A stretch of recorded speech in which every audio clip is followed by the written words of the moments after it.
Good afternoon. It's my pleasure to welcome you all here today at the first ever open evidence session of the Intelligence and Security Committee, and I'd like to welcome in particular our three witnesses, Sir Ian Lobban, the Director of GCHQ, Andrew Parker, the Director General of the Security Service, MI5, and Sir John Sawers, the Chief of the Secret Intelligence Service, MI6.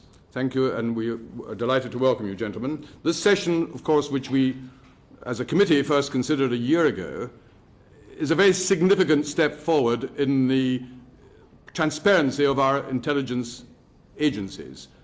Having an open parliamentary evidence session will be, I believe, of real value. Of course, we will not be asking our witnesses to reveal secret information in public. Nor will we today be able to discuss our current investigation into the tragic death of Lee Rigby in Woolwich in May, since obviously we cannot prejudice the trials of the accused, which is to take place in the near future. The Intelligence and Security Committee, with its new powers, investigates the operations and scrutinizes the capabilities of the intelligence agencies. Those sessions are held behind closed doors and must remain secret. This evidence session is being broadcast with a short time delay. This is a safety mechanism to allow us to pause the broadcast if anything is inadvertently mentioned which might endanger national security or the safety of those involved in safeguarding it.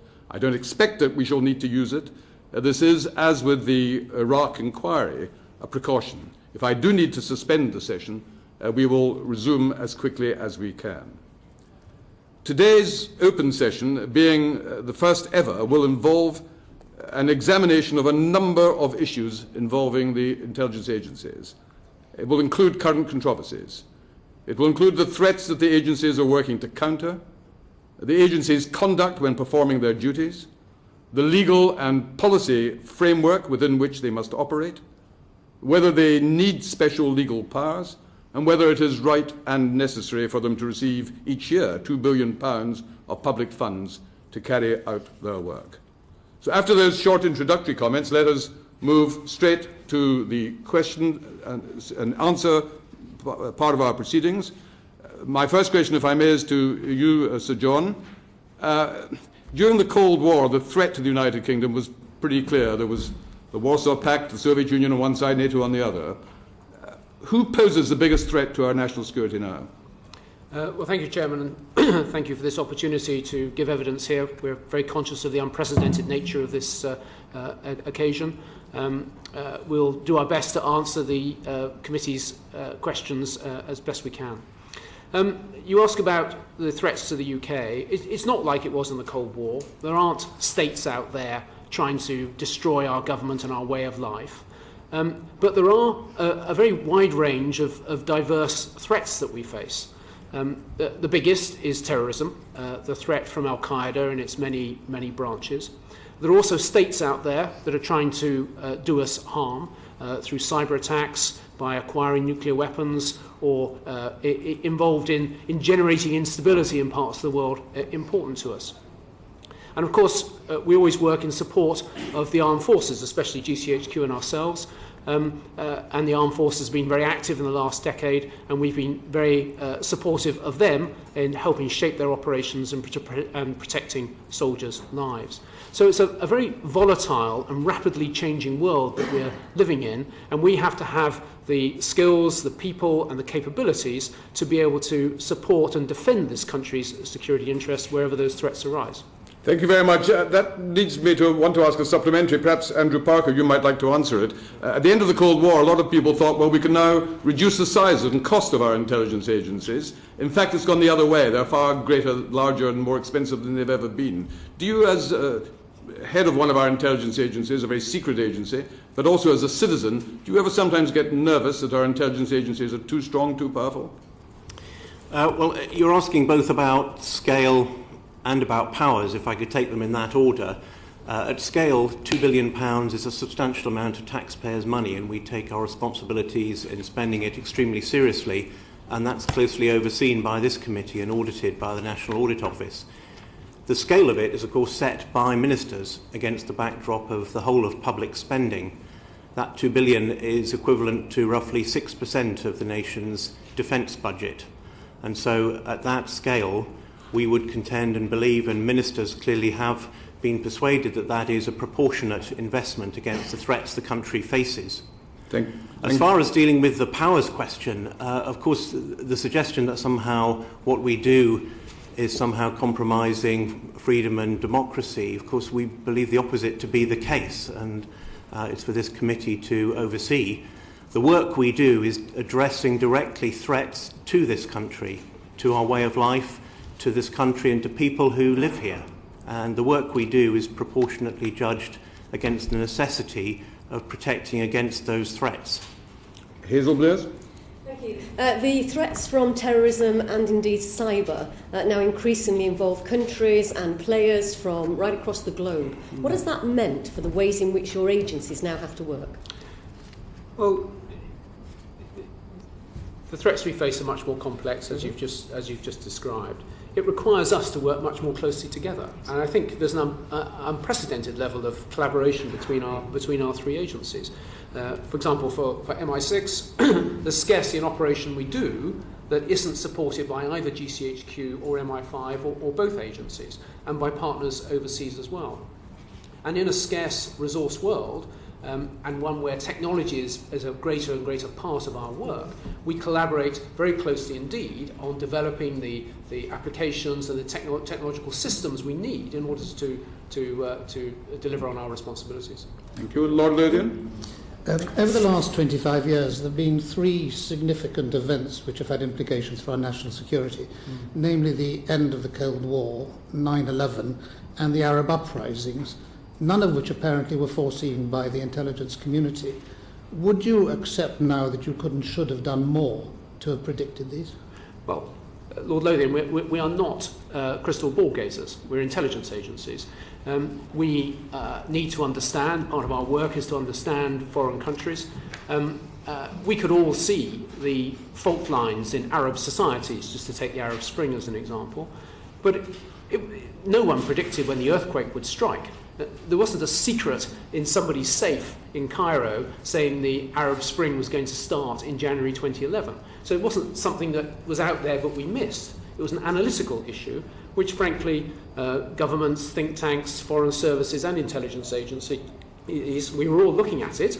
And we could all see that there were tensions in these societies, but you can't say that this particular trigger is going to happen at this particular time. I think it was the same with the collapse of the Cold War, the same with 9/11. We'd identified Al-Qaeda as a serious threat, and we've learned a huge amount since then. But I think you need to understand what intelligence agencies do. We acquire the secrets that other countries don't want us to know, or other organisations don't want us to know. We're not all knowing specialists in what's going to happen next month or next year. I think Julian Lewis wants to follow up on that point. Yes, I mean, there's surely nothing new about this at all, is there? Because if you look back at the history of the 20th century conflicts, a majority of those rose entirely unexpectedly, sometimes surely unexpectedly, even by the people who were later cast as the aggressors.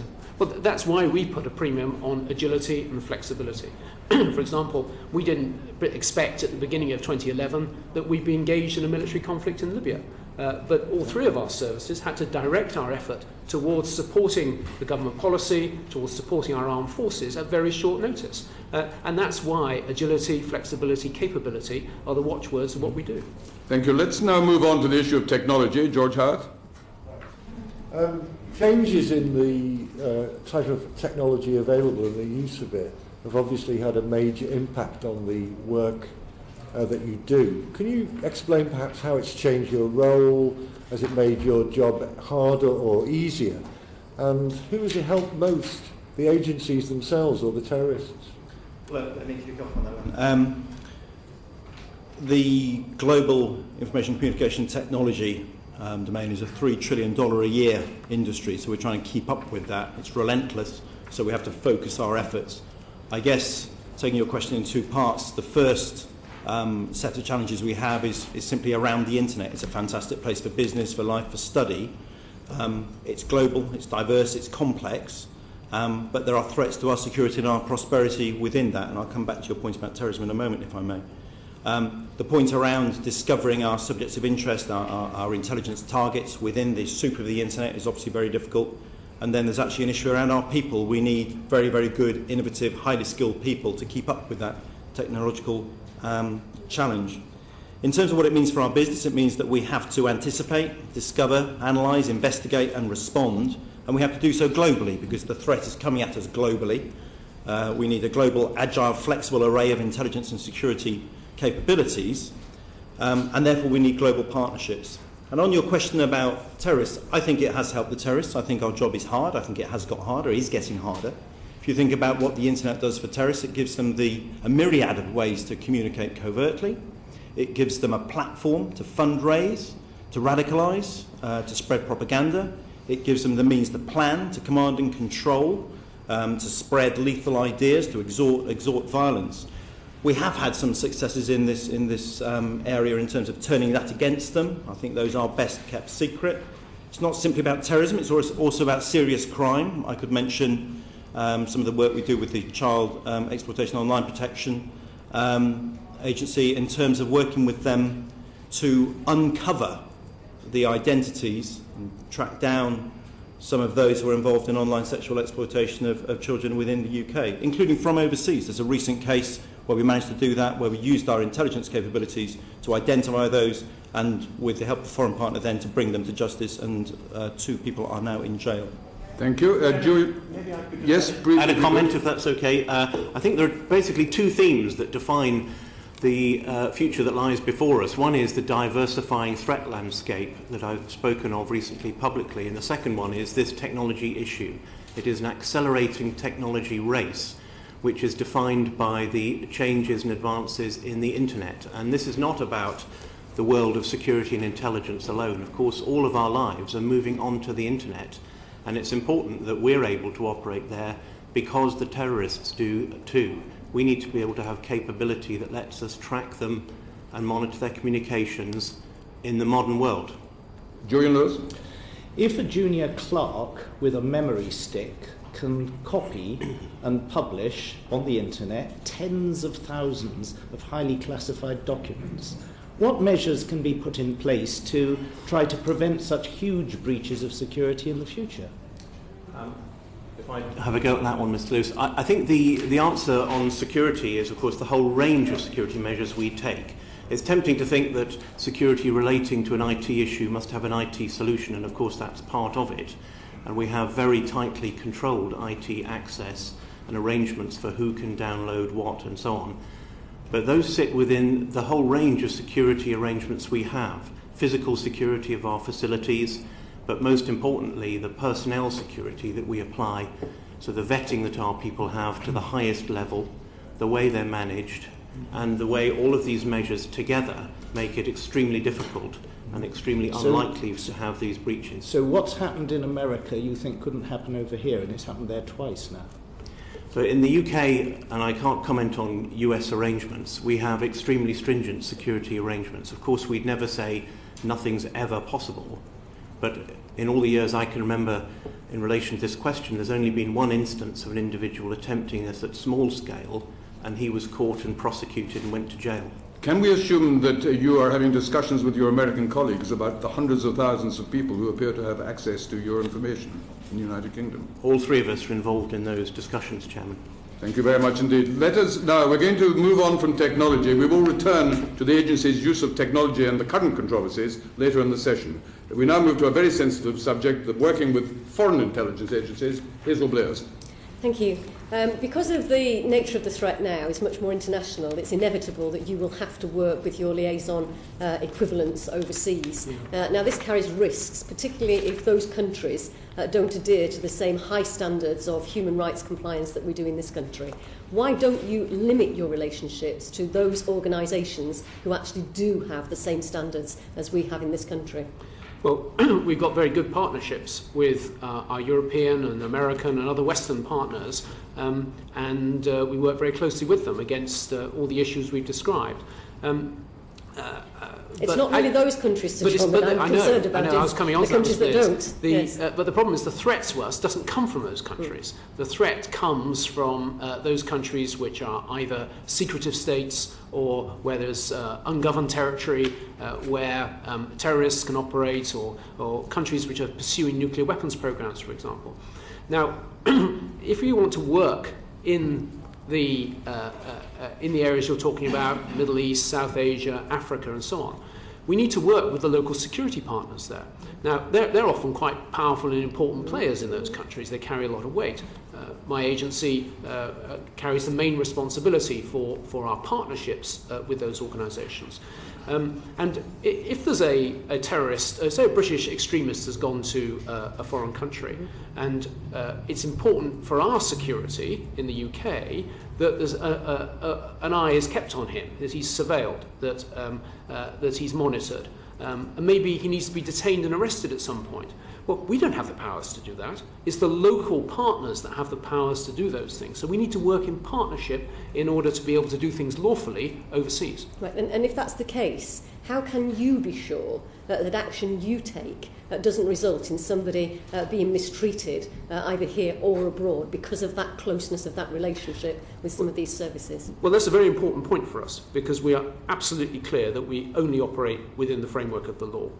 There are some countries that we can't work with at all. Take Syria, for example. There's no rule of law, there's no partner there at the moment. We couldn't possibly operate with any partner in that country, in the Syrian regime. There are other countries which have mixed human rights records.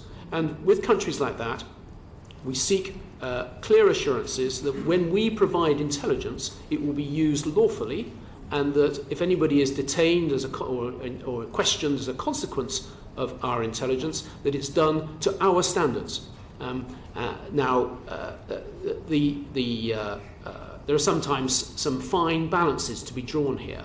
And where there is a fine balance, we will submit the issue, we'll compile the risks and the benefits as we see them, and seek the guidance of ministers on them. Right. Now, there have been allegations in relation to specific incidents that your organisation has been complicit in torture that has taken place against people. How can you be sure that because of these close relationships, you've talked about the guidance and escalating things to ministers, but the fact that you have this close relationship, doesn't that mean that you may well be complicit or responsible in some way for some of these dreadful events that have occurred? Well, I don't accept the allegations that have been made against us. What I would say is that, with the benefit of hindsight, we were not configured in 2001 for the scale of the terrorist threat that this country faced after 9/11. Our people weren't trained for it, we didn't have the experience for it, we didn't have the resources for it. And it took us some time to adapt to the scale of the threat that we faced. But we learned pretty quickly. We've had guidance in place for 7 or 8 years now, which in 2010 was pulled together across the 3 agencies and across the military. So we have consolidated guidance, which was published by the government, and that gives very clear direction to us as heads of agency and to our staff in the field about what they can and can't do. And if there's any doubt, we put it to ministers. And there's a former High Court judge, Sir Mark Waller, who is directed to oversee the implementation of this guidance to ensure that what we're doing is in accordance with the law and that guidance. An intervention from Min Campbell. It's one thing to have guidance and to have training, but of course the situations in which officers may find themselves operating may be very dynamic indeed. What kind of audit do you perform in relation to circumstances where an officer may come back and say, well, this was rather difficult, but I made my decision in a particular direction? For example, not to have any part in what was going on. Don't you need some kind of continuous assessment of the effectiveness of it? Well, we do. I think, Sir Meng, that it is more dynamic than you suggest. I think the idea of sending an agent off into the field like James Bond and then he comes back 2 months later and reports, that's... Or indeed referring up to ministers. Well, that doesn't work that way. Our people in the field will have constant communication with us through our stations or direct to head office. and they can communicate very rapidly. We have a 24/7 system. If something is happening at midnight on a Saturday night, then we have a system for enabling guidance to be issued from head office. And if we don't feel that it falls clearly enough on one side of the line or the other, or the facts are just uncertain, then we will wake the Foreign Secretary up and ask him for a view one way or the other.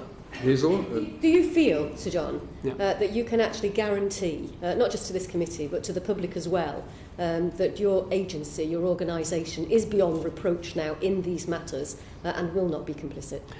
What I can say to you, Ms. Blears, is that we have learnt a huge amount over the last 12 years. I'm very satisfied with the rigorous compliance procedures that we have in place. There is no way that our members of staff could be drawn into situations at this stage where there's any doubt about what they should be doing. And there's a very strong ethical standards in all our services. When you're working in a secret organisation, having a strong ethical and disciplined approach is really, really important, and that's one of the bases on which we recruit people. So I'm very confident to be able to answer your question, yes.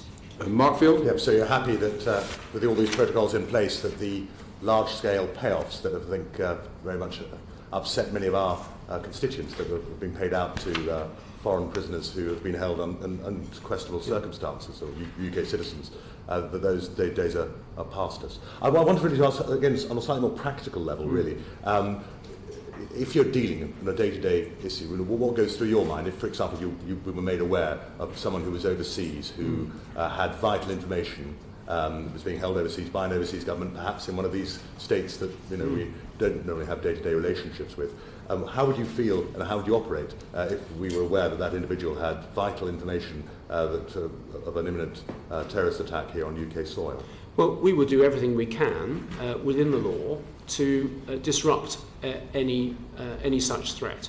As I say, if he's held in a country, if this person is held in a country where we've got a partnership relationship, then we will seek with that partner to ensure that the right questions are put to this person, but in a lawful way.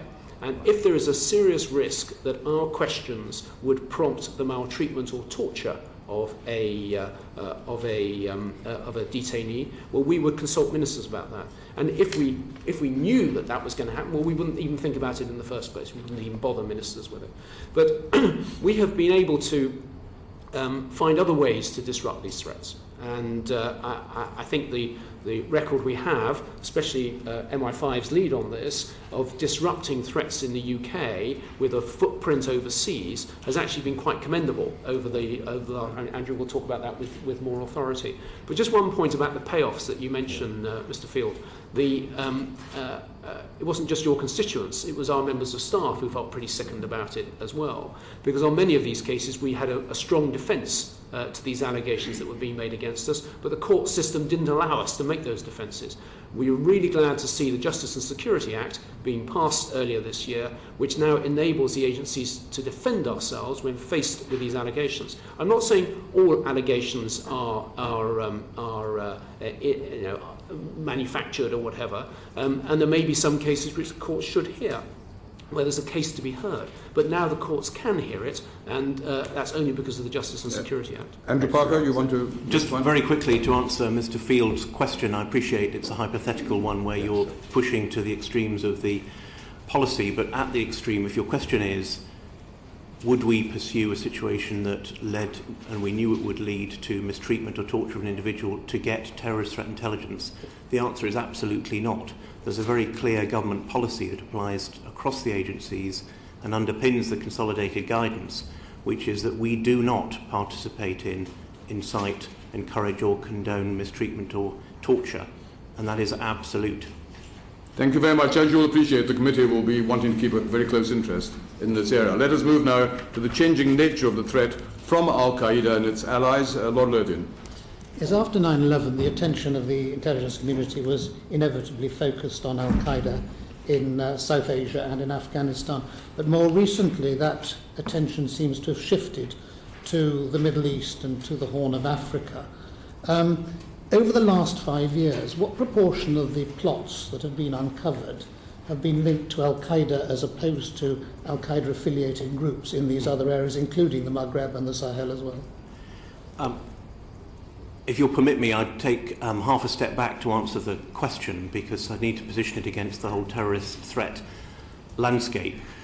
Since 9/11, of course, that appalling attack in the United States, in which almost 3,000 people were killed by Al-Qaeda, began what seems to be the modern chapter of terrorism, though we've had terrorism as an issue for much longer than that. Afghanistan, you mentioned, of course, throughout the time since 9/11 that we've had coalition troops and British forces included in Afghanistan, there has been no terrorism projected against this country from there due to the work of our armed forces. And as we're approaching Armistice Day and all wearing poppies, I'd like to pay tribute to the 446 British servicemen who've given their lives to achieve that end. There's been no terrorism from Afghanistan to this country during that time. If I move quickly on, though, to how it's changed, of course, the period after 9/11, in terms of threat to this country, as you rightly say, was dominated by threat from South Asia and what seemed an almost monolithic phenomenon, which threats came to us from South Asia and from people living here, and how those two interacted, which I could explain more later if you wanted. And that led to a series of plots, and including, of course, the dreadful attack on 7th of July in 2005, in which 52 members of the public were murdered. Now, that moment, of course, then signalled a big shift in counter-terrorist work in this country, when much stronger resourcing was added by government and counter-terrorist work stepped up, and it started to take the shape that it is today, particularly the joint work of our agencies and of MI5 with the police. Could you bring your answer more now to the specific coming to it, because Chairman. of the time factor? And so the threat since that time has then started to spread out. But I want to be clear, this diversification of threat is not a shift or a displacement from one area to another. It's the growth of the Al-Qaeda phenomenon in the areas that you're referring to. So in North and West Africa, in East Africa, in Yemen, and most recently in Syria, where the Al-Qaeda ideology has started to take root with pre-existing groups there that were mostly national or regional Islamist extremist groupings. And we've seen threat from all of those areas, but also still from South Asia. Thank you. Paul Goggins? Yeah, and as Al-Qaeda is seeking to exploit the vacuums in some of those failing states, you mentioned Syria, also Somalia, Mali, other countries of that kind. Is there not a real risk that very challenging terrain you're having to get coverage on here, that you just are spread too thinly, and that you're missing things because you won't spread too thinly? Shall I take that, Mr. Goggins? Because we're responsible, we're deployed overseas, and we are having, as Andrew says, to deal with Al-Qaeda emerging and forming and multiplying in a whole new range of countries. And of course that poses extra challenges, extra threats to us. So there's no doubt that, especially since over the last 12 months really, the threat has emerged. More British citizens have been killed overseas in 2013 than in the previous 7 years combined. That's in Aminas and the Westgate Mall in Nairobi, and a hostage killed in Nigeria, and the events in Woolwich. So there's no doubt at all that the threat is rising. Now, deployed overseas, we work with partners primarily in response to MI5 priorities as to where the threat to the UK is coming from. We do what we can to disrupt terrorist attacks overseas, and we foil a good number, but some of them get through, and the threat overseas is getting greater. Thank you. Ming Campbell? Just picking up on this question of threat, what is your assessment of the impact of what one might describe as terrorist tourism? The fact that there are citizens of the United Kingdom who go abroad, who acquire capabilities, and then if they come back to this country, if suitably motivated, would have the opportunity of using what they've learned abroad.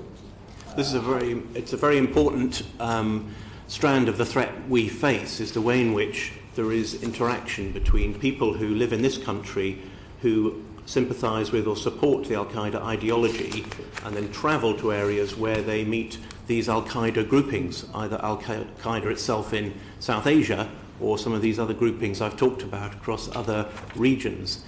because the attractiveness to these groupings is then they meet British citizens who are willing to engage in terrorism, and they task them to do so back at home where they have higher impact in this country. And we've seen that played out in previous plots here, including, as I mentioned, 7/7. So the distinction between home and abroad is really rather less obvious than it might have been in the past. That's true. That's the reason why we work so closely together. Well, it's a complex interaction. You anticipated my next question. What about attacks on British citizens in public places, at home and abroad? What about the taking of British citizens as hostages, both at home and abroad? How do you assess the credibility of these threats? To describe a threat as credible doesn't necessarily make it so.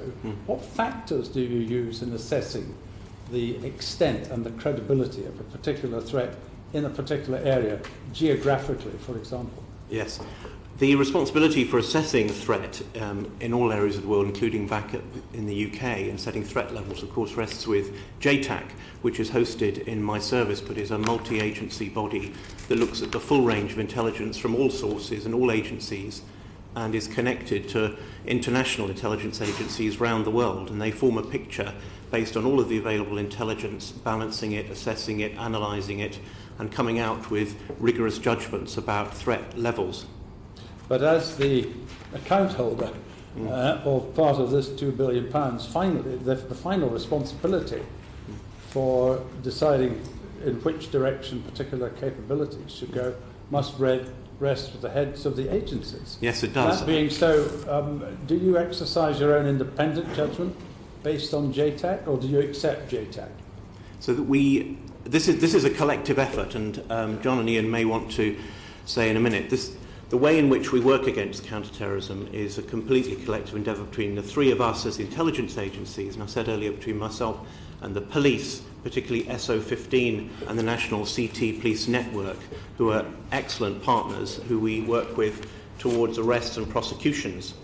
And the decisions we make around this are based on the threat picture, and this is led from MI5, but it's a team effort in which the people in each of our agencies who lead the counter-terrorist work at the operational level plan together the deployments and priorities that are necessary. Lord Lothian wants to intervene, then we must move on to the next section of our question. In answer to Sir Ming, you were talking about terrorist tourism. Is it your assessment that that is a growing threat or a decreasing one? It's grown recently and is growing at the moment because of Syria. Syria has become a very attractive place for people to go for that reason, those who support or sympathise with the Al-Qaeda ideological message that I mentioned. We've seen low hundreds now of people from this country go to Syria for periods and come back, some large numbers still there, and get involved in fighting. And this is partly because of the proximity of Syria and the ease of travel there, but also because it's attractive as what they would see as a jihadi cause. Let's move on to the homegrown threat, if we may. We've seen several acts of terrorism or attempted terrorism in this country. George Howard. Could I direct this to Mr. Parker? In the last decade, over 50 people in the UK have been killed as a result of terrorist attacks. Do you accept that, as many people would argue, this represents a significant failure of intelligence? And perhaps you could say a word about the number of plots that have been uncovered during the course of the last 10 years, and to what extent does luck play a part in the work that you do to try and uncover these plots? You won't be surprised that I absolutely reject the term intelligence failure in this area. The principal attack that the UK suffered in terms of numbers of loss of life, though there have also been attacks this year, goes back to 2005 and the 52 deaths I spoke of. This committee examined what my service did around that, including what the other agencies and the police did, and concluded that the actions we took were reasonable at the time. And I think that I would hear from that that's not been judged to be a failure. I absolutely don't judge that it was. Since then, there have been persistent attacks, attempts of attacks at terrorism in this country.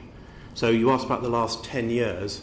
I think the number since, if I go back to 2005 rather than 10 years, the number since 7/7 is there have been 34 plots toward terrorism that have been disrupted in this country at all sizes and stages.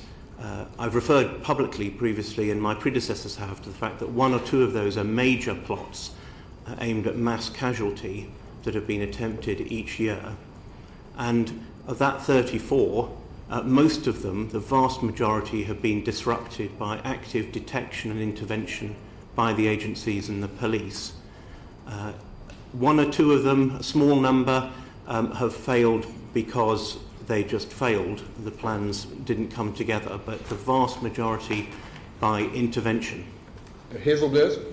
Yeah, 7/7 came as a complete shock, I think, to the nation's psyche, to think that people born and raised in Britain could want to commit acts of terrorism. Clearly the best way to protect the country is to prevent these plots being formed in the first place. How important do you think the PREVENT programme is? And do you think that there is enough emphasis on trying to make sure people are not radicalised and don't go down this path of homegrown terrorism? So clearly, as the committee is aware, the bulk of the work that MI5 and the agencies do in this area is focused on stopping people who are supporting terrorism and working toward it, and that what's called pursue stopping plots, and that's where the bulk of our effort is. But as you rightly say, PREVENT is also an important pillar of the government's counter-terrorist strategy, and it's the one that gets at dealing with the problem of vulnerable individuals who are exposed to this toxic and twisted message of violence. And it's certainly part of what we do with the police, to refer people into that programme wherever we can, wherever it offers a sensible way for dealing with the problem. Joey and Lewis? So between 7/7 and the murder of Lee Rigby, there were 34 thwarted attacks. Out of those 34, how many of them were being plotted by homegrown terrorists? Would it be true to say the vast majority of them were? And how many by foreigners, and how many by people who were living here but were relatively recently come to live here? Yes, you're right. So the vast majority of the plots come from people who live here. There are several thousand individuals in this country who I would describe as supporting violent extremism or engaged in it in some way that we're aware of. And the terrorist plots that we've dealt with over the years have almost all come from amongst those people. But what about the two categories that live here? How many of them is it's the vast majority of those homegrown people who've lived here and grown up here, or is a significant proportion of them people who've recently come into the country? So I go back to a comment we almost got to a few minutes ago, which I'm not sure that the term homegrown is a completely helpful one here in getting at the phenomenon, because of the complex and rich links there are between the individuals I've talked about living here and the Al-Qaeda groupings overseas. In almost every instance we see in a plot, there are those linkages. Right, well that almost anticipates what I'm going to ask you next, and that is, we've seen this shift from the so-called spectacular plots to the lone wolf attacks, so-called. Would you say that that is a serious shift, a reorientation of the whole terrorist threat away from networks towards individuals making these attacks and planning to kill people on a low-level individual basis? Or is it, as I think you're just saying to us now, more that even the lone wolves usually have some sort of outside influence? So I think the answer to your first question is no, it's not so much a shift as that we see different methods of terrorism being added over the years. I'll go back to a case earlier this year. 11 individuals were convicted in a case we called Operation Examine near the start of this year, which was a plot from 2 years ago in which the terrorists themselves, we picked up on covert microphones, were talking about a plot to exceed and be greater than 7/7. So in terms of the spectaculars and the mass casualty attacks, these are very much in the minds of the terrorists still, and we should expect that to persist. Alongside it, we have seen a small rise in the number of cases we see of individuals who become radicalised and sometimes to violent action. And this happens because of the rise of the internet and the presence of all kinds of violent material there that they can connect with. And also because some of the linkages I spoke of, and the complex linkages, particularly with South Asia, are now harder for the terrorists to have. And so there's a little bit more autonomy amongst some groupings and individuals than we've seen in the past.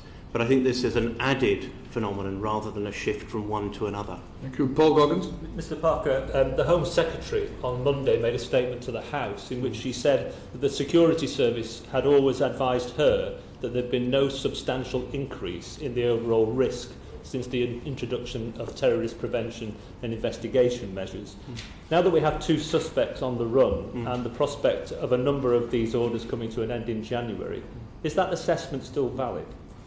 Thank you. I know, Mr. Calkins, you take close interest in this in the House, and as do other members of the committee. I listened to the Home Secretary speak in the debate in the House on Monday, and I think that she covered these issues quite fully. But on the specifics of your question, going back to what my predecessor said about this, the no substantial overall increase in risk, that's a judgment made against the whole of the risk we're dealing with. So when I referred a few minutes ago to the several thousand individuals here who support violent extremism in one way or another, it's a judgment about that whole target set, including these individuals, not these individuals on their own.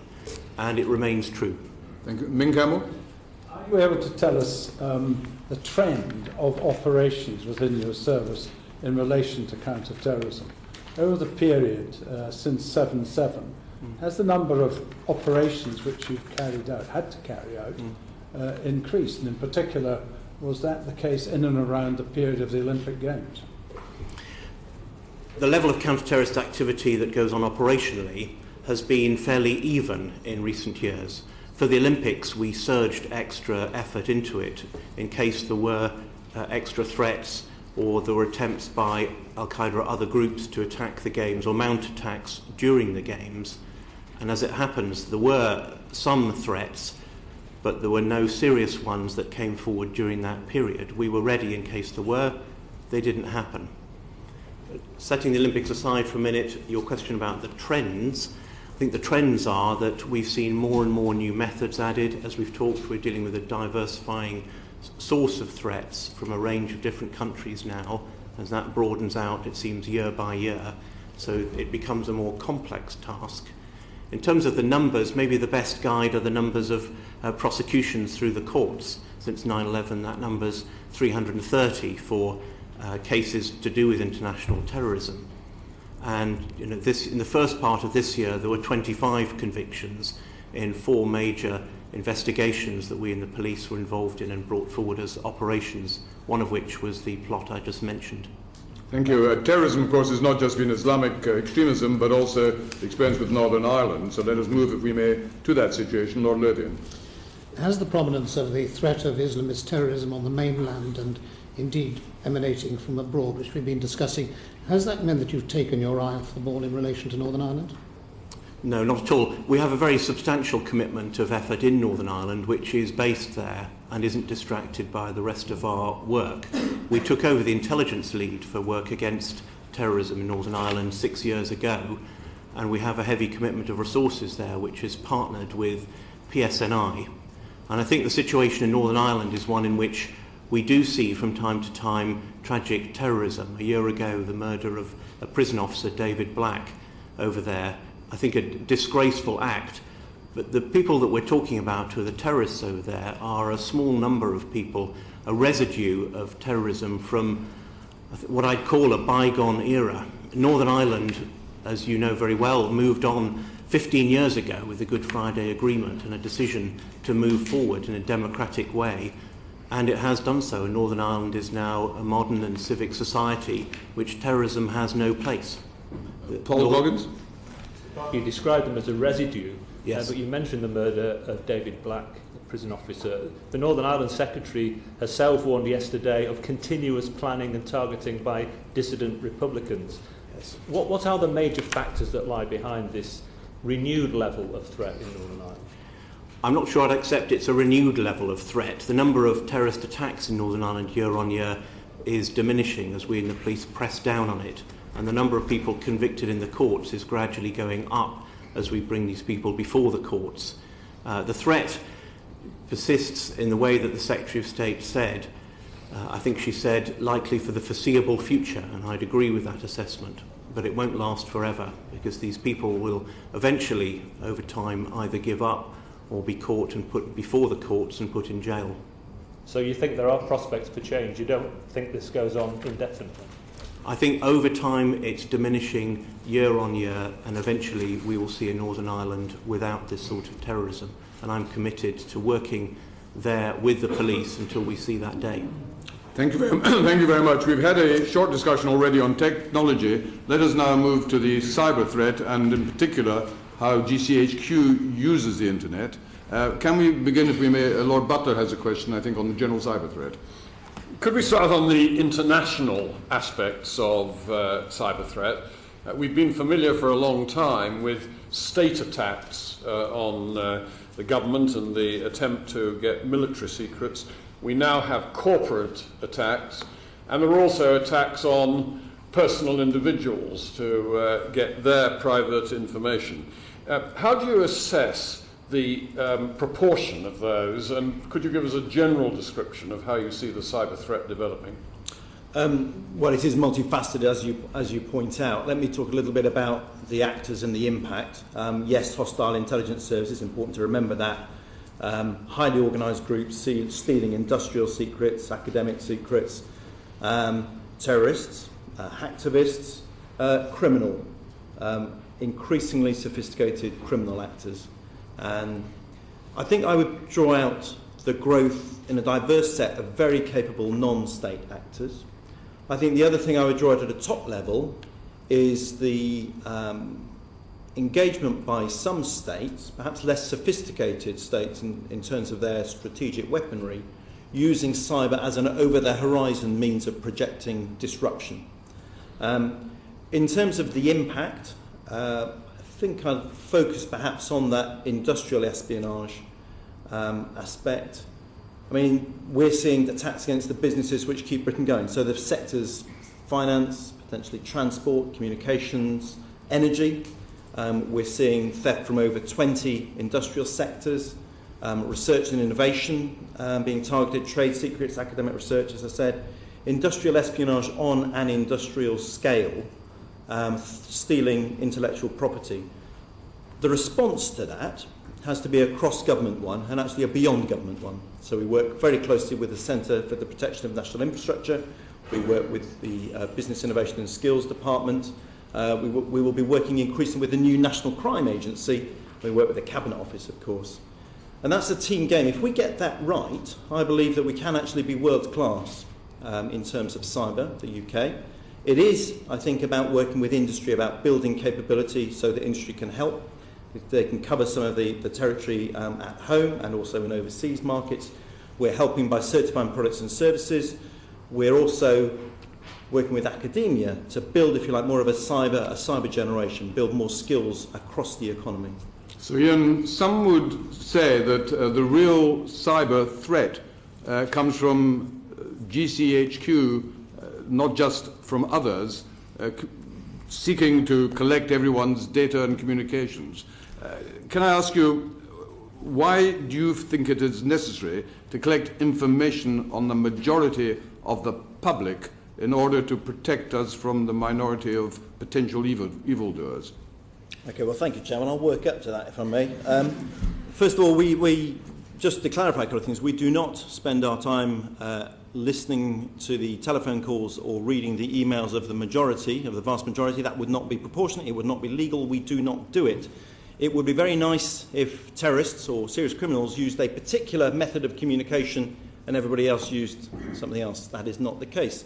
It would be very nice if we knew who all the terrorists or serious criminals were, but the internet, as I said earlier, is a great way to anonymise and avoid identification. So we have to do detective work. I'm going to give you an analogy, and it's been used in the press recently, but I'll just try and draw it out a bit more. If you think of the internet as an enormous hayfield, what we are trying to do is to collect hay from those parts of the field that we can get access to and which might be lucrative in terms of containing the needles or the fragments of the needles that we might be interested in, that might help our mission. When we gather that haystack, and remember it's not a haystack from the home field, it's a haystack from a tiny proportion of that field, We are very, very well aware that within that haystack there's going to be plenty of hay which is innocent communications from innocent people, not just British, foreign people as well. And so we design our queries against that data to draw out the needles, and we do not intrude upon, if you like, the surrounding hay. So we can only look at the content of communications where there are very specific legal thresholds and requirements which have been met. So that's the reality. We don't want to delve into innocent emails and phone calls. And I feel I have to say this, I don't employ the type of people who would do. My people are motivated by saving the lives of British forces on the battlefield. They're motivated by finding terrorists, serious criminals, by meeting that foreign intelligence mission as well. But if they were asked to snoop, I wouldn't have the workforce. They'd leave the building. You've given a very full response. Can I ask you, if you're able to give that response today, why were the British public not entitled to know that you were sifting very large amounts of communications data for the kind of purpose which you have just described? Well, let me put it like this. I believe a government's first duty is to protect its people. Some ways that it does that, I think, are necessarily secret. I don't think secret means unaccountable in any sense, and I think the Foreign Secretary, certainly appointed by an elected government, authorises our operations. There's a parliamentary committee which gives us plenty of oversight.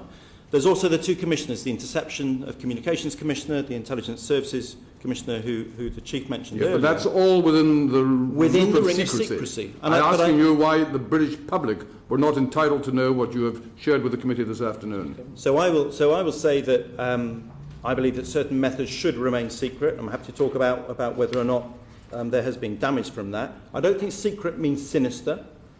And I think I'd like to hammer that home. It feels strange to say we have nothing to hide, given that we work within this ring of secrecy. But that ring of secrecy has the oversight mechanisms, has the safeguards in terms of the Parliamentary Committee, our ministerial masters, the commissioners, and the Investigatory Powers Tribunal to actually exercise that on behalf of the British public.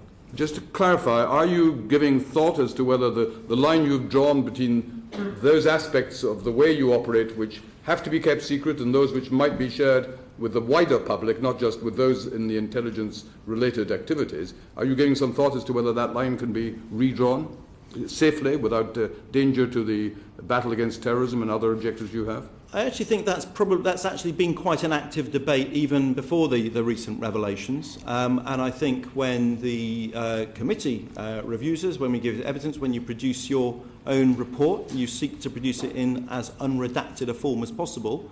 I think certainly that has moved over time. Clearly, with the situation we're in, we're actively considering that with government. Hazel Blairs. Yeah, Syrian, some really quite serious allegations have been made over the last few months, many of them directed at GCHQ. And earlier this year, there was an allegation that you were using your relationships with the US services in order to circumvent British law. We did an inquiry, we found that not founded. I think it's really important that we are clear with the public on this. Can you give us a guarantee today that you do not conduct operations which are out with the British legal framework? Yes, I can give you that guarantee. I believe that is true. We are subject to the law. And I would also say I'm sure that's true of my sister agencies as well. Mark Field? Syria is very much aware of your capabilities in the past, but we weren't aware of the intricacies to which Hazel Blairs has just referred. Whilst we appreciate that a lot of this is very confidential nature of the sort of cooperation that you have with other overseas agencies, will you give us an assurance here today that at the earliest opportunity in a closed session of this committee, you will give us a comprehensive update of all similar collaborations that are taking place with overseas intelligence agencies? I'd be very happy to do so. Hazel? Yeah. I think that the public polling that's taken place actually show that the public, the vast majority, I think over 60% of the public, either think that you've got the right amount of powers or indeed some members of the public think you need more powers. So, you know, as usual, the public... That is not necessarily the view of this committee. But I think, you know, the public are pretty sensible around this area. But what that polling also shows is that, yes, they support you having the powers, but they do want more transparency about the way those powers are exercised. And I think this is the Chairman's point about, is there the possibility, whilst maintaining security, absolutely, but to have perhaps a more informed dialogue with the public, who actually often exhibit extremely good common sense on these issues, that would provide people with that extra degree of reassurance about what all of you are undertaking. Well, let me try and help now. The pat answer is there are very good safeguards in place. I believe that to be absolutely the truth. But let me put it like this. If you are a terrorist, a serious criminal, a proliferator, a foreign intelligence target, or if your activities pose a genuine threat to the national or economic security of the United Kingdom, there is a possibility that your communications will be monitored, as in we will seek to read, we will seek to listen to you. If you're not, and if you're not in contact with one of those people, then you won't be. We're not entitled to. And that's true, actually, whether you're British, if you're foreign, and wherever you are in the world. Can I ask if either of your colleagues would like to add to the points that have been raised so far in this area? Andrew Parker. I think it's clearly openness is something that we're moving down the road of. I think it's now over 20 years that we've been open in increasing ways as agencies. The issue about balancing powers and transparency and openness and intrusion versus privacy and so on, and all of these balances that are critically important in a free society and a democracy like the United Kingdom, these are matters principally for ministers to lead on and for Parliament to set law about, that we then abide by and are overseen in the work we do in our compliance. So these are all live issues now, of course they are, and so there is more openness. Can I interrupt you just for a moment to say that is true, that it's for Parliament and for government to decide these matters, but very often the agencies themselves seem over-nervous about insisting that something cannot be said in public because of the damage it might do. So if do you feel you've sometimes taken that argument too far? No, I'm not sure about it. If I can answer that point, the reason why things are secret is not because we're somehow embarrassed about them or we want to keep them from the public. It's because we need to keep them from the people that we are investigating and carrying out intelligence operations against, the terrorists, the spies and the proliferators. If we make these things public, they're public to them too, and we lose important operational advantage, which can sometimes be quite fragile, and that will leave the UK less safe. The task that we're all paid to do is to keep the country safe. That's a challenging and difficult work to do, and where the techniques that we have are compromised, that makes our work even harder. So, of course, there will always be secrets, and that's why the oversight mechanisms we have can operate in secret, including this committee, on behalf of Parliament and on behalf of the public. So, John, did you want to make any comments? Just to add, I very much support what Ian and Andrew have just said. Every successful organisation in this country is mastering the modern technology, and data analysis is an important part of this. Use of the internet is an important part of this, and whether they're private sector companies or the National Health Service or the intelligence agencies, we all are trying to use the modern technology to take full advantage of the opportunities to achieve our goals. And as Ian and Andrew have said, the safeguards in place, the oversight in place is very rigorous in our case. But it would be bizarre to think that the one area which should be excluded from taking full advantage of modern technology is keeping this country safe. We've got an extraordinarily difficult task, as Andrew has just described.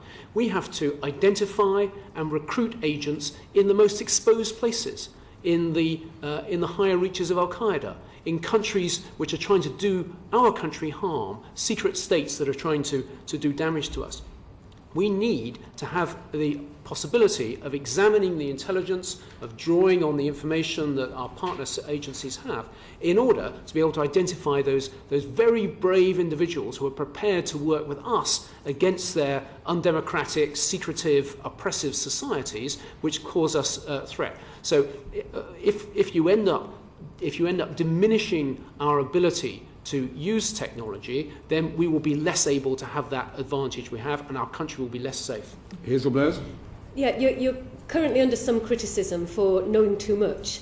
If there's a terrorist incident, no doubt you'll be under criticism for knowing too little. It is a rock and a hard place. But I wonder if you would agree that in order to have the trust and confidence of the nation, which provides a strong platform for your work, then it is important that we again look at the balance between privacy and security. You'll know that this committee is intending to do some further work around those issues, and I just wonder whether you have any comments about really where you strike that very, very difficult balance.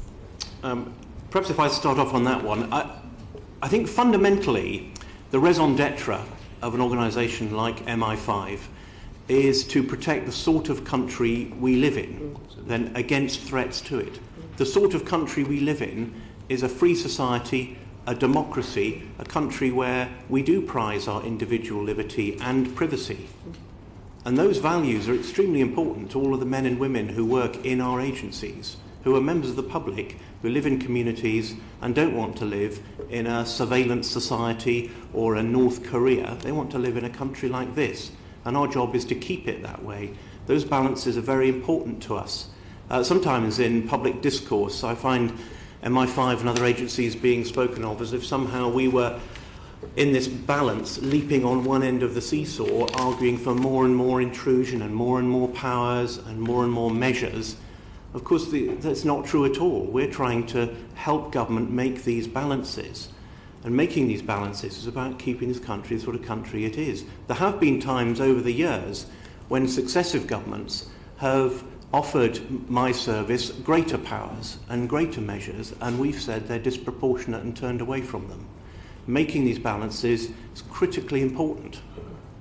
Mr. Parker, in your recent speech to RUSI, you said, I want to quote your words, you said it causes enormous damage to make public the reach and limitations of GCHQ's techniques, and that such information hands the advantage to the terrorists.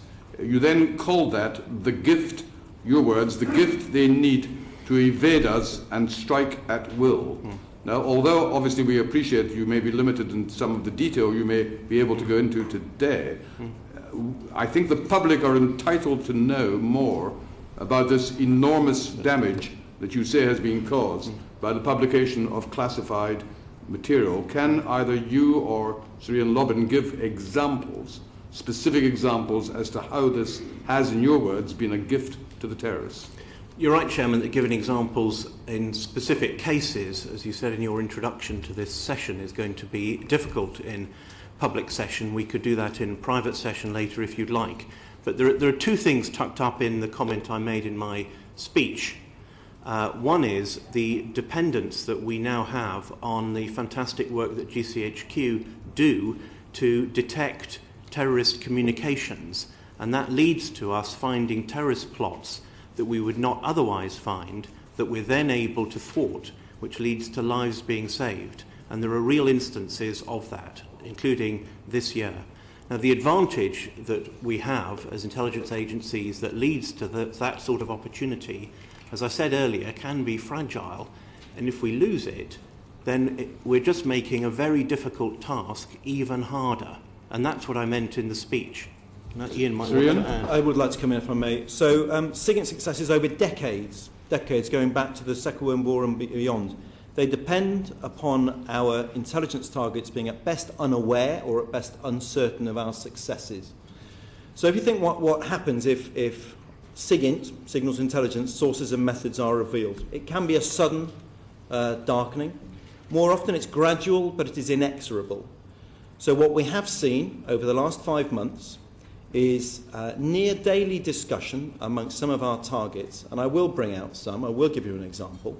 We've seen terrorist groups in the Middle East, in Afghanistan and elsewhere in South Asia discussing the revelations in specific terms, in terms of the communications packages that they use, the communications packages that they wish to move to. So would you mean this is online, or are you saying you have other ways of knowing? We have intelligence on. We have actually seen chat around specific terrorist groups, including closer to home, discussing how to avoid what they now perceive to be vulnerable communications methods, or how to select communications which they now perceive not to be exploitable. I am not going to compound the damage by being specific in public. I'm very happy to be very specific in private. We know we will ask you in private, but could it, just to be clear, are you saying this is information which, from the way they have expressed themselves, refers to the revelations that have appeared in the press over the last 2 or 3 months? It is a direct consequence, yes. You can say that explicitly? Yes, I can say that explicitly. And so the cumulative effect of the media coverage, global media coverage, will make the job that we have far, far harder for years to come. There is a complex, there is a fragile mosaic, as Andrew has said, of strategic capabilities which allow us to discover, to process, to investigate, and then to take action. And that uncovers terrorist cells. It reveals people shipping secrets or expertise or materials to do with chemical, biological, nuclear around the world. It allows us to reveal the identities of those involved in online sexual exploitation of children. Those people are very active users of encryption and of anonymisation tools. That mosaic is in a far, far weaker place than it was 5 months ago. George Hart? I think most reasonable people would accept that if people are using these kind of mediums for attack planning or whatever, that you should have access to it. Well, I don't think we've quite got to the point where people will feel reassured that because you have to have access to those groups of people. At the same time, you have to have access to people who are completely innocent and have got no reason to be suspect of anything. Okay. Let me come back to my Hayfield analogy. If I've got that haystack, I'm looking for needles, I'm looking for fragments of needles. That's what my queries pull out. I do not look at the surrounding hay. So it may have been intercepted. A smaller proportion of that may apply to British citizens. We will not look at it without a specific authorisation. Just going back for a moment to what has appeared in the press both here and abroad, it is sometimes argued that the people responsible for these publications have not mentioned any names, have not mentioned any detail. They have simply referred to general capabilities. Is there any validity? Because it seems on the face of it that is bound to be much less damaging, if it is damaging at all. How would you comment on that? Perhaps I could make a comment on that. I'm not sure that the journalists who are managing this very sensitive information are particularly well placed, actually, to make those judgments. What I can tell you is that the leaks from Snowden have been very damaging. They put our operations at risk. It is clear that our adversaries are rubbing their hands with glee. Al-Qaeda is lapping it up. Now, Western security has suffered as a consequence. So you've made that remark. I think we need to hear why you feel you're entitled to say that. Is that just what you're assuming? Can you say a bit more about why you believe that to be true? Well, I don't want to repeat what my colleagues have said, but they have very clearly set out just how the alerting of targets and adversaries to our capabilities means that it becomes more difficult to acquire the intelligence that this country needs. But do you have any additional information you can share with us, in addition to what Sir Ian said, as to actual hard evidence that terrorists or potential terrorists have been looking at these reports and have changed their plans or the way they operate as a result of them? Not in this public forum, Chairman, yes. But you will be willing to share that with the committee in private session? Of course. Thank you very much. Hazel, did you wish to? Right. Ming Campbell. We've had some discussion about balance already, and it's one of the consequences of the information revolution that as the ability to intervene has improved, then so the anxiety about the public about their privacy has become greater. One of the ways in which that anxiety can be dealt with is for the public to be satisfied that there's a robust legal framework. And in that respect, is it the view of all three of you, or indeed any one of you, that the existing legal framework is adequate to deal with the enormous consequences of the revolution in technology? And if there is to be a public debate about where the balance is to be struck, is that a debate that you would be willing to participate in publicly? I mean, on that last point, subject to ministerial endorsement if they felt it was helpful, yes, obviously. Let me just talk a little bit about legislation. It is an issue for politicians, not for us. We're not lawmakers. There are strict criteria in the law which provide safeguards to protect privacy to the maximum extent possible. So in a sense, I don't particularly like talking about the privacy-security balance because I think it's a false choice. I think our job is to provide intelligence around security which enables security in a way which safeguards privacy to the maximum extent possible. So our internal review rules reflect what is in the law, the safeguards meticulously, and our jobs are to apply those rules, those laws rigorously. Now the laws were drafted to be technology neutral. And I think I'm in a position to say that actually I think the draftsman did a pretty good job, but by all means look at it. The two things I would bring out are that it insists upon necessity and proportionality. They're as relevant now as they were when the laws were drafted. They guide the way that we work. They guide the way that we think. They are within our DNA. But if Parliament chooses to have a debate, that's fine by me. If Parliament chooses to change the laws, so be it. But the words necessity and proportionality necessarily involve value judgments. And value judgments may change over a period, change of personnel, change of challenges. But I'm really putting to you, is it not necessary now to meet public anxiety that we have a wholesale review of the legislation, which is drawn from several acts of Parliament, after all, with a view to providing explicitly the powers which any one of you are able to exercise? Just one last point from me before I hand over. I do really want to stress the role of the commissioners. We talk to them as technology moves on. We talk to them about our methods, about the way that we work. And this idea that technology has moved on beyond the law, their view will be important on that. Just for the benefit of those who might not be aware of the committee, these are the intelligence commissioners who are judges who look at specific legality of the process that is being applied. Yes, I'm sorry, Chairman. The Interception of Communications Commissioner and the Intelligence Services Commissioners, two former senior judges appointed by the Prime Minister. But unlike us, they don't sit in public. They produce a public report, but they do. Paul Goggins. I'm sorry, Paul Goggins? There's a debate here. Clearly there's also a very big debate going on in the United States, and there may ultimately, who knows, be legislative change there. I think there's already some evidence that there's a change in behaviour from some of the global communications companies that are based there. Are you concerned, perhaps particularly Syrian, are you concerned about the long-term consequences of all this, given the close partnership with the Americans?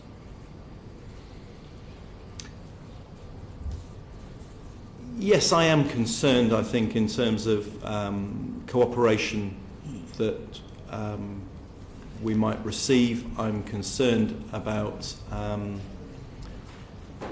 the access that we can lawfully require of communications companies, which is very difficult if they are based overseas. Mr. Chairman, can you just come back to Sir Ming's point? We're public servants. The people who work for us are all public servants. We are committed to working in accordance with the law and within the framework of the law. And the law is a matter for you, the parliamentarians. We can certainly give some advice about what implications of certain changes might be. But you set the law, and we will work within the framework of the law. That's an absolutely clear commitment. And on that point, I mean, when people refer to the legal basis under which you operate, they're normally referring either to the Intelligence Services Act or to RIPA, but of course there is also the Human Rights Act. Could you just say something to the extent to which that impacts upon the way you carry out your responsibilities and how you make sure that you are compliant with that act?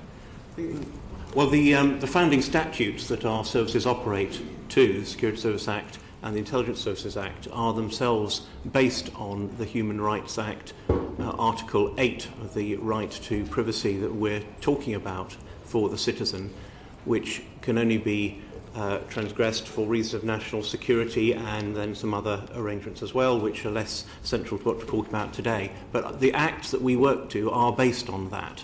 And so the Human Rights Act is at the centre and at the foundation of our work and forms the guiding principles. Thank you very much. Before we leave this area of questioning, Lord Butler has a yes, could I just have one final question on that? Can you see why it is that the public feel that when the last bit of legislation on this was passed in the year 2000, and technology has moved on so fast, and your capabilities have developed so hugely, it really is hardly credible that that legislation is still fit for purpose for the modern world? I can see why the question comes up, Lord Butler. Of course, But I think that the real issue for us is whether the work we do is sufficiently covered by the law, that it is lawful and we can be sure, and our staff can be sure that what they do is lawful, that it's properly overseen and that that's rigorous. And as you know, the combination of arrangements there are parliamentary oversight through this committee and through our Secretaries of State reporting to Parliament. They're judicial through the commissioners that we've spoken of. And of course they're in the executive through ministers to whom we're accountable. And I think sometimes it might be more helpful to bring that to life a bit, especially publicly, because all of those arrangements operate on behalf of Parliament and the public. They report in public in various ways, but somehow it doesn't get into the public mind that that operates. And I can say for myself that 6 months as Director General of MI5, this is my 4th formal appearance before this committee giving evidence across a range of subjects of operational, policy, finance, administration. As you all know, I've submitted to you hundreds of pages of detailed material and evidence about our work. You've received briefings. I've had 3 visits from the commissioners we've spoken of in that period. I see the Home Secretary in her role as Accountable Secretary of State sometimes 2-3 times a week. And this is very active and rigorous oversight in all this collection of arrangements. But sometimes it isn't projected well to the public that this all goes on. Lord Butler, did you have a further question? I did. Could we just switch to another aspect of cyber? We've been talking about the attacks on us. Of course, the government has announced that we are developing an offensive cyber capability to cut off the means that people use against us. And perhaps more widely, would you be prepared to say something about the contribution you're making to that exercise which has been announced by the government? Well, let me perhaps just say a couple of things at the top level. First of all, with SIS, it's our job to provide intelligence on the capability and intent of hostile actors, which I guess will be part of the portrait. I regard that as a very major part of our future requirements. I guess the other thing I would say is that clearly we will support the development of technical capability that would be required in such a case and provide whatever expertise we can. And we already have very, very close interaction with Joint Forces Command in the Ministry of Defence. Thank you very much. Now, we have less than 15 minutes left this afternoon, so we're going to just deal, unfortunately, rather briefly with 1 or 2 other matters. First of all, very important situation in Syria and the Arab world. Paul Goggins. We've briefly touched on this before, but Sir John, the Foreign Secretary recently described Syria as the #1 destination for jihadists anywhere in the world today. If part of the role of MI6 is to stop would-be terrorists from joining terrorist organisations in other countries, what are you actually doing to try and deal with this issue, especially because of the risk of these people coming back to the United Kingdom radicalised? Well, our 2 agencies work extremely closely on this, and we don't have the authorities inside the United Kingdom. We rely on our partners in MI5 to notify us of individuals of concern, and we work with foreign partners in Southeast Europe, in the Arab world, who may be able to help us in identifying where people are moving to, and we have our own connections into the Syrian opposition, where we can identify where people might have gone to inside Syria. But it is a very difficult environment in which to operate. Our whole strategy to prevent terrorism here in this country is to break the links between potential extremists or potential extremists here and Al-Qaeda branches overseas. And we need a whole range of partnerships to achieve that. Syria is peculiarly difficult because it is such a powerful magnet, as the Foreign Secretary said, for jihadists in this country, and because we've got no partner there. Mark Field? Do you have any reliable intelligence, really, either for you, Sir John, or for you, Mr. Parker, reliable intelligence about the numbers of UK citizens who have returned from Syria, perhaps via Turkey, but they're now back here in the UK, and potentially, obviously having fought at some point in the Syrian war, potentially jihadists looking to turn their attention upon UK citizens? Of course, we only know what we know. I think we do have a reasonable understanding of that, though, and that's why I referred earlier to the low hundreds is the number I'd use publicly for our knowledge of that. And That's the total number of people who we believe are there now fighting, and those who've been and have come back. And of course, those who have been involved in fighting and come back, we need to take some degree of interest in to check that they're not intending to become involved in violence here. Most of them will not, but some may, and so we need to have an informed view about that. Hazelbert? Yeah, just before, Ms. Parker, when I asked you about the PREVENT programme, you rightly said that's not necessarily your complete concern, and the police do the work that they do. But isn't it the case that some of these people coming back from Syria, because they've been fighting, will actually have a great deal of kudos in the community, that they will find it easy to draw vulnerable young people to them and possibly radicalise them? Isn't it really important that your service has at least a role and an interface with the PREVENT programme, because for many of these young men, they will be looked up to by other people in the community, and that increases the threat here. So that may happen, and we've discussed PREVENT matters in the past on which you've got some expertise and background, and I think what you're saying is right in some cases. As far as our interface with the PREVENT programme, I think it's more than that. We overlap into it because these two pillars of contest, the counter-terrorist strategy that government has, are overlapped, of prevent and pursue. And they're overlapped because of the very phenomenon that you've identified, that there are radicalisers around, people who spend time trying to persuade people of the Al-Qaeda ideology and cause.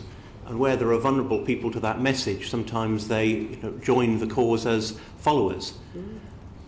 The PREVENT programme is aimed at stopping that, of course, and as I mentioned earlier, we with the police refer numbers of people into that programme, sometimes with success. Mingus Campbell? Some of those who go to Syria will go because of self-motivation, but others may, of course, have been recruited. Do you exercise any surveillance over possible recruiting sergeants with a view to disrupting their activities? Recruiting sergeants here, do you mean? Yes, of course. Well, of course we do, because these are some of the very people that we need to be concerned about as a priority, people who are trying to recruit others to violence and terrorism, whether it be overseas or back at home. Thank you. Let us move to Iran and North Korea. Lord Butler. Last summer, Sir John, you said publicly that your assessment was that Iran was 2 years away from obtaining nuclear weapons. We've now seen some advances in that, in President Rouhani saying that he's prepared to discuss the Iranian nuclear program. Prima facie, that's a diplomatic success. Do you regard the intelligence community as having made a contribution to that advance? Yes, I do. I'll be careful what I say because the negotiations are going on in Geneva today as we speak. But I think the intelligence community has contributed to an understanding of Iran's nuclear program. It's given our politicians and our negotiators a clear sense of what is actually happening. Some of it is overt and reported upon by the International Atomic Energy Authority. Some of it is done in secret. We don't have a complete picture, but our intelligence has certainly informed that picture. Secondly, the reason why Iran has come back to negotiations is because of the impact of sanctions. And we have played an important role in monitoring those sanctions and ensuring that the attempts by Iran to evade those sanctions by using false flagged companies or false end-user certificates for technical equipment, that we are able to disrupt that and work with foreign partners to do so. And thirdly, we have a lot of expertise in the intelligence community, perhaps especially in MI6, about Iran, and that expertise is available to government to understand what is happening in terms of the politics, very complicated politics between President Rouhani, the Supreme Leader, the IRGC, and all the various other elements of the complex Iranian political picture. Thank you very much. Can I ask you, on Iran, if I may, I mean, one of the great issues, of course, is a very serious lack of trust on both by the international community towards Iran and the reverse. Now, from the point of view of the intelligence agencies, and I'm not just talking about the United Kingdom, international, you and your allies in these matters, how confident can you be that any commitments that Iran might give arising out of successful negotiations would be commitments that could be relied upon? I mean, for example, as we all know, the history of the intelligence assessments on weapons of mass destruction elsewhere in the Middle East turned out not to be good. I'm not just referring to the United Kingdom, the United States and other countries. Is there any reason to be more confident that commitments given by Iran could be seen to be enforceable? Well, I think one thing we can learn from the Iraq experience is that when the International Atomic Energy Authority are involved, that gives a good framework for on which we can build an understanding. In terms of how you monitor the sincerity with which commitments are made, we will rely upon organisations like the IAEA to be able to visit, inspect and track what the Iranians are doing. You can do that with issues like the fuel cycle enrichment facilities, for example. It's more difficult with secret military programs. And when previous governments like South Africa in 1990 or Libya in 2003 dismantled their nuclear weapons program, we had very clear visibility about what was going on. It's going to be much more difficult in Iran. What would you say is the main lesson you have learned from the failures of Iraqi intelligence? Well, Lord Butler is an expert on this. I know, but it's you I'm asking. We have taken the lessons from Lord Butler's report, and they are a Bible for us in the way in which we manage intelligence, the way we assess intelligence, the way we evaluate our agents. There were clearly shortcomings back in 2002, and we've learned enormously from that. And actually, you point to the Iraq failing, which is very real. But when we look at Syria, when we look at Libya, North Korea, the international network of proliferating concerns, the business of proliferation, actually our record is very good. And let's on North Korea, Mingus Campbell. Continuing the nuclear theme for a moment, North Korea's nuclear ambitions and indeed ability to provide delivery systems, all of that seems unabated. I'm not going to ask you what resources you devote to North Korea, but may I ask you this question? Do I take it it's a country of concern, and it's a country of concern in which cooperative arrangements with other allies are extremely important in allowing judgments to be made? Well, you choose your words with care, Samir. Of course, North Korea is a very great concern to us and to our partners, especially close partners like Japan or the United States, Canada, Australia, in that part of the world. North Korea is not as high an operational priority for us as other parts of the world, but we can play a niche role, we can contribute, and we do so, and we share that obviously with the partners most concerned. Thank you. The final area of questioning we wish to cover, Julian Lewis on espionage in the UK. Yes, just a touch of nostalgia here from an old Cold Warrior. Does traditional espionage, for example from Russia, still pose the threat that it once did? And bearing in mind one of the more controversial revelations, or alleged revelations in the press recently, would it be true to say that everyone is still spying on everybody else? Perhaps I'll answer this one fairly briefly. Chairman, I think around about 10% of the work of my service is devoted to dealing with the security threats that arise from the actions of foreign states, and that includes espionage and, of course, a bit on counter-proliferation, where that is relevant in the UK. Most of it is on espionage by a range of foreign states. It's still a lively business here because there are plenty of countries around the world that take a close interest, and an improper one in a security sense, in military affairs here, in stealing technology and stealing economic advantage where they can. So this is a lively business. You mentioned Russia, but there are a range of countries involved in this. One of the most serious incidents in recent years was the murder of Mr. Litvinenko in the streets of London.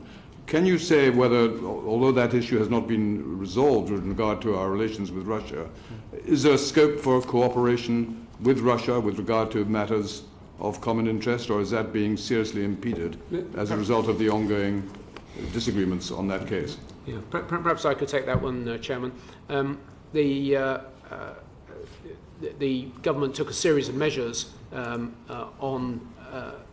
when the in the aftermath of Mr. Litvinenko's murder here in Britain. We've not had the cooperation that we had sought from the Russian authorities. And so there's been a gap in, we haven't talked to the Russians haven't talked to us on intelligence matters. Actually, recently we have started talking to the Russians about security for the Sochi Olympics, and that is a dialogue which is going ahead. We've passed the Olympic flame on from London to Sochi, and we have a certain responsibility there, and we will take it forward step by step. Thank you. Final question, Julian Lewis. Didn't quite hear an answer to my question about whether we spy on everyone else and everyone else spies on us, and would it be true to say, for example, that the result of that sort of spying has sometimes been to detect spies in the private offices even of our allies? Well Mr. Lewis, you've covered today terrorism, cyber, nuclear issues. This is the vast bulk of what we deal with. Everything we do is in response to priorities laid down by government and is authorised by government. We have limited resources. Of course we don't spy on everyone. There are very few countries where we actively have operations. And I'm not going to go into the details of who is and who we aren't, but what I can tell you is that we are targeted against the highest priority challenges that this government faces, this country faces, and that everything we do is authorised by ministers. Thank you very, very much indeed. We've covered a lot of ground today, but we're conscious we haven't covered everything that needs to be addressed. We look forward to further open sessions as well as the private sessions that we have. I'd like on behalf of the committee to thank our three witnesses for the evidence that they have given and the manner in which they have given it. And we look forward to further deliberations. Can we just say one last word, Chairman? And Certainly. that's just to say that you asked earlier about the value of our services. I think all three of us feel that the great value that the British nation gets from our services is from the men and women who work for us. These are really committed, dedicated, loyal people who do their work not for public recognition, not for high salaries because they don't get high salaries, but because they believe in protecting the values of this nation and defending us against the threats that we face. And our people are the backbone of what we do. I'm sure we can all very happily endorse what you have just said. I would be grateful if the audience could remain seated for a moment.